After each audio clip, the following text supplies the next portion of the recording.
शादी हाल के अंदर एक शख्स की लाश पड़ी है और लोग खाना खा रहे हैं।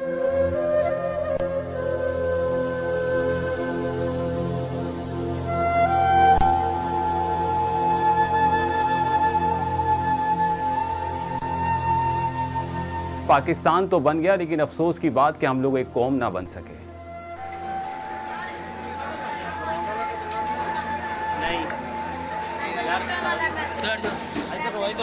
वीडियो बनाए सारे, डेड बॉडी भी आ रही है पिछों ले। अस्सलाम वालेकुम नाजरीन, मैं हूं इरफान आलम और आप देख रहे हैं प्रोग्राम ढोल का पोल। नाजरीन, आज 23 मार्च है और आज के दिन पाकिस्तान की करारदाद मंजूर हुई थी। नाजरीन, ये करारदाद मंजूर होने का मकसद था कि पाकिस्तान एक अलग मुल्क बनेगा और अलग मुल्क बनेगा तो यहाँ पर एक कौम बनेगी, जो एक कौम बनेगी उस मुल्क की तरक्की के लिए काम करेगी। नाज़रीन, लेकिन हुआ क्या? ज़रा सोचें कि पाकिस्तान कितनी कुर्बानियों से बना था, जो कि आए दिन हम उनकी हिस्ट्री जब पढ़ते हैं, जब वो वहाँ से हिजरत करके यहाँ पर आए तो उस टाइम पर कितनी कुर्बानियाँ दी गई, फिर यहाँ पर आकर कितनी मुश्किलात का सामना करके आखिरकार इस पाकिस्तान को पाकिस्तान बनाया गया। नाज़रीन, पाकिस्तान तो बन गया, लेकिन अफसोस की बात कि हम लोग एक कौम ना बन सके। नाज़रीन, 23 मार्च है, लोग एक दूसरे को मुबारकबाद दे रहे हैं, लेकिन मैं सोच रहा हूँ कि मुबारकबाद किस बात की दूँ? इस बात की दूं कि पाकिस्तान में रहने वाले लोग इंतहाई दर्जे की तनज़्ज़ुली पर पहुंच चुके हैं। इस बात पर मुबारकबाद दूं कि पाकिस्तान में रहने वाले लोग इंतहाई बेहिस हो चुके हैं। इस बात पर मुबारकबाद दूं कि पत्तोकी के अंदर, जो कि कसूर का इलाका है सूबा पंजाब के अंदर, वहां पर एक शादी हाल के अंदर एक शख्स की लाश पड़ी है और लोग खाना खा रहे हैं और इनको इस बात की शर्म नहीं आ रही कि कम से कम उस लाश को तो कहीं साइड पे कर दें। वो एक पापड़ बेचने वाला जब वहां पर पापड़ बेचने आया तो उसकी किसी बात के ऊपर वहां पर क्लैश हुआ, जिसपे बारातियों में से कुछ लोगों ने उसके ऊपर अटैक किया और उसका इंतकाल हो गया।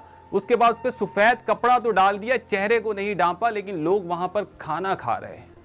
नाज़रीन, वजीर आला पंजाब और इन सबको उस टाइम तक अकल नहीं आती, या कोई भी हमारे जो हुक्मरान हैं इनको अकल नहीं आती जब तक वो बात मीडिया के ऊपर एयर नहीं हो, जब तक वो वीडियो वायरल नहीं हो जाती। इनको पता नहीं चलता इनके नाक के नीचे क्या हो रहा है, और जब ये स्टेज पे जाते हैं तो बातें करते हैं मदीने की रियासत की। और हमारे जितने पॉलिटिशियन हैं जब भी आते हैं, किसी भी स्टेज पर आते हैं तो बात करते हैं अवाम की और जमहूरियत की, जबकि ना ही इनको पता है कि अवाम क्या है और जमहूरियत क्या है।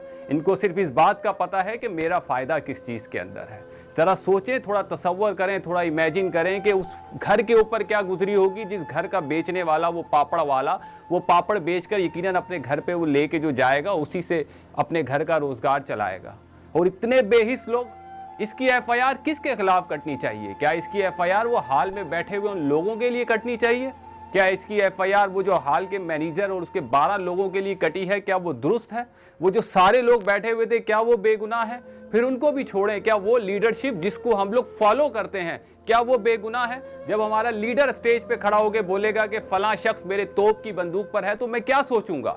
मैं तो उसको फॉलो करने वाला ना। जब मेरा लीडर बोलेगा कि मैं तुम्हारी नस्ल मिटा दूंगा, तो मैं उसको क्या सोचूंगा? मैं तो उसको फॉलो करने वाला हूं ना। जब मेरा लीडर बोलेगा कि इसकी तो कोई नस्ल ही नहीं है, तो मैं क्या सोचूंगा? मैं तो उसको फॉलो करने वाला हूं ना। जब मेरा लीडर बोलेगा कि दल्ला लफ्ज किसे कहते हैं, तो मैं क्या सोचूंगा? जब मेरा लीडर ये बताएगा कि एक बेवा औरत जो हो जाती है उसको क्या बोला जाता है, तो मैं क्या सोचूंगा? और जो मेरा अपर क्लास का लीडर है, जब उसको शटअप की कॉल भी नहीं देगा, तो मैं क्या सोचूंगा? मैं यही सोचूंगा कि 23 मार्च जो आई थी, जब ये करारदाद मंजूर हुई थी, तो उस टाइम पर वो लोग क्या सोचते थे? वो क्या ये सोचते थे कि एक ऐसी कौम बनेगी जो एक दिन ऐसा वक्त आएगा कि उनके पास लाश पड़ी होगी और वो खाने खा रहे होंगे और उसके ऊपर कोई एक्शन नहीं लेगा? एक्शन लेगा तब जब उनकी अपनी जात पर बात आएगी। जात पर बात कब आती है? जब चीज मीडिया पर वायरल होती है, फिर उनको अपनी इज्जत और बेइज्जती का ख्याल आता है और फिर एक मैसेज आ जाता है और एक प्रेस रिलीज आ जाती है कि जी वजीर आला ने स्टर्न एक्शन ले लिया और इनको ऐसे दबोच लिया, ये कर लिया। जबकि इसका जिम्मेदार कौन है?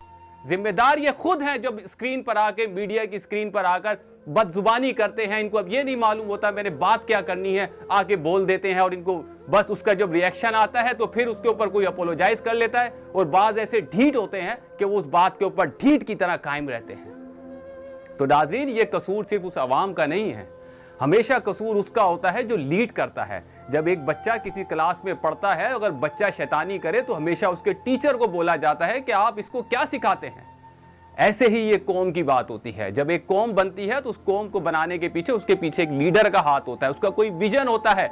विजन इस चीज को नहीं कहते कि मैं मांग तान के लोग अपनी पार्टी में बिठा लूं और उनको बोलूं चलो जो मर्जी करो। फवाद चौधरी को बिठा लूं, मैं बोलूं करो बदतमीजी, शहबाज गिल को मैं वहां से एक्सपोर्ट कर लूं और बोलूं करो बदतमीजी, और मैं शटअप की कॉल भी ना दूं।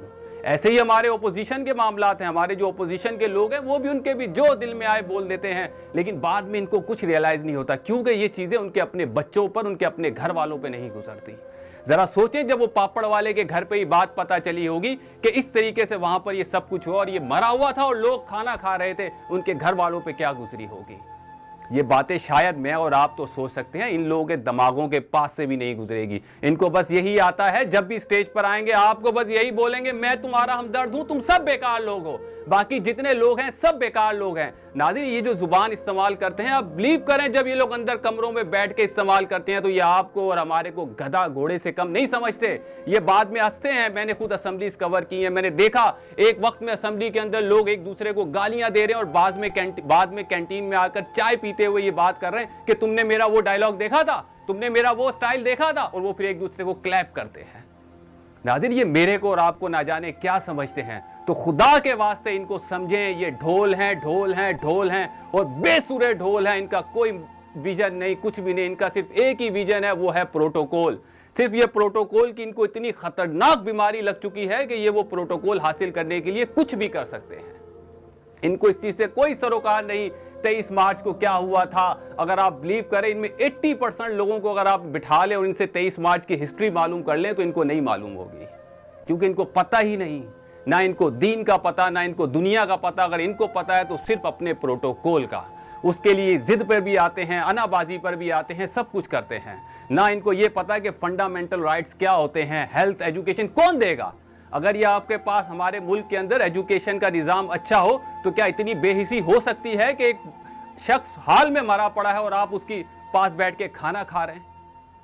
तो नाज़रीन, इसके अंदर कसूर सिर्फ मेरा और आपका नहीं, और ये FIR सिर्फ उसके खिलाफ नहीं कटनी चाहिए। अगर असूल की बात देखी जाए तो उसके खिलाफ कटनी चाहिए जो लीडर है, जो वक्त हुक्मरान है। जब वो स्टेज पे आके गालियां देगा तो अवाम भी उसी किस्म का रिएक्शन करेगी। अवाम भी वही चीजें लोगों को बताएगी कि क्या हो रहा है, क्या नहीं हो रहा। एक वक्त में हम सुनते थे कि जब सुल्तान राय की फिल्म पंजाब में लगती थी, वो जब गंडासा उठाता था तो लोग आवाजें मारते थे और फिर बाद में वहां पर झगड़े होते थे।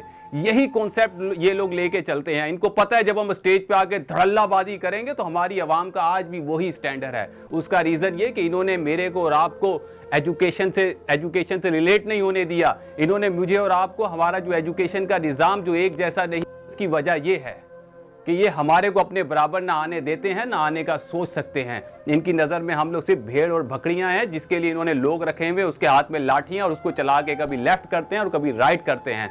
और जो हमारी आवाम है वो तो शायद पैदा ही ताड़ियां मारने के लिए हुई है। जैसे ही उनका लीडर आता है स्टेज के ऊपर, इनको नहीं पता कि वो क्या कर चुका, क्या कर रहा है और क्यों कर रहा है। बस उसने तकरीर करना शुरू की, इन्होंने ताड़ियां मारी और बोला नाराए ये आवे, नाराए फलाना और नाराए ढिमकाना, जबकि इससे बिलीव करें उनको कोई सरोकार नहीं कि इससे हमारा फायदा है या नुकसान है। तो मैं 23 मार्च की मुबारकबाद क्यों दूं? 23 मार्च की मुबारकबाद उनको दी जाती है, या इंडिपेंडेंस डे की मुबारकबाद उनको दी जाती है जिन्होंने अपने लिए कुछ किया हो। हम तो आप देखें, अगर सोचें समझें तो हम तो पहले से भी ज्यादा नीचे चले गए। जिस कौम को ये नहीं मालूम कि मेरे बराबर में एक लाश पड़ी है और मैं खाना खा रहा हूं, इससे ज्यादा तजलील की बात क्या होगी। और फिर इंडिपेंडेंस डे बनाएंगे और 23 मार्च बनाएंगे। पहले एक कौम तो बनाओ, पहले उनका एक स्टैंडर्ड तो बनाओ, अपनी जुबान के ऊपर तो लगाम दो। जिसका जो दिल करता है वो आके बोल देता है। वो बोल इसलिए देता है कि ये फटे हुए डोल हैं। बहरहाल नाज़रीन, इसके साथ ही इजाज़त दें, और फिर मेरा वही मैसेज कि ये फटे हुए डोल हैं, इनकी बात को बिल्कुल सीरियस ना लें और इनको इग्नोर करें। इसके साथ ही इजाज़त दें। अल्लाह हाफिज़।